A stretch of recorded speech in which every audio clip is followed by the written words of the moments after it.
యెషయా గ్రంథము 32వ అధ్యాయము.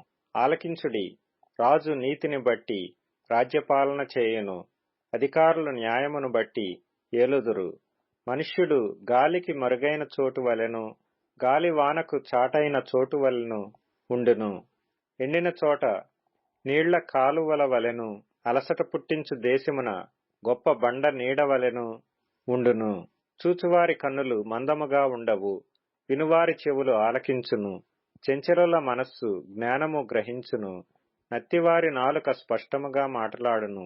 మూఢుడు ఇక గనుడని ఎంచబడడు, కపటి ఉదారుడనబడుడు. మూఢులు మూఢవాక్కులు పలుకుదురు, భక్తిహీనముగా నడుచుకొందురు. యెహోవాను గూర్చి కాని మాటలాడుచు, ఆకలిగొనిన వారి జీవనాధారము తీసుకొనుచు, దప్పిగొనిన వారికి పానీయము లేకుండా చేయుచు, హృదయపూర్వకముగా పాపము చేయుదురు. మోసకారి సాధనములను చెడ్డవి.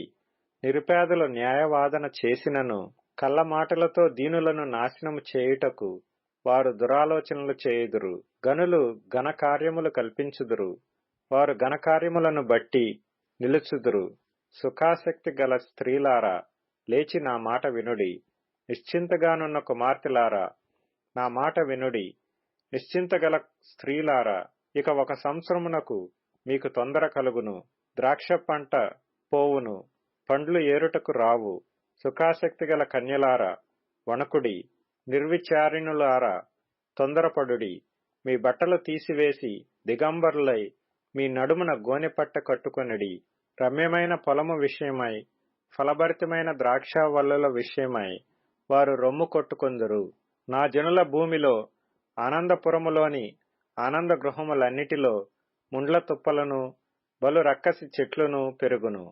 పైనుండి మన మీద ఆత్మ కుమ్మరింపబడు వరకు నగరి విడవబడును, జన సమూహము గల పట్టణము విడవబడును. కొండయు కాపరుల గోపురమును ఎల్లకాలము గుహలుగా ఉండును. అవి అడవి గాడిదలకు ఇష్టమైన చోట్లుగాను, మందలు మేయు భూమిగాను ఉండును. అరణ్యము ఫలభరితమైన భూమిగాను, ఫలభరితమైన భూమి వృక్షవనముగాను ఉండును. అప్పుడు న్యాయము అరణ్యములో నివసించును, ఫలభరితమైన భూమిలో నీతి దిగును. నీతి సమాధానము కలుగజేయును, నీతి వలన నిత్యమును నిమ్మళము నిబ్బరము కలుగును. అప్పుడు నా జనులు విశ్రమ స్థలమునందును, ఆశ్రయ స్థానముల యందును, సుఖకరమైన నివాసముల యందును నివసించెదరు. అయినను అరణ్యము ధ్వంసమగునప్పుడు వడగండ్లు పడును, పట్టణము నిశ్చయముగా కూలిపోవును.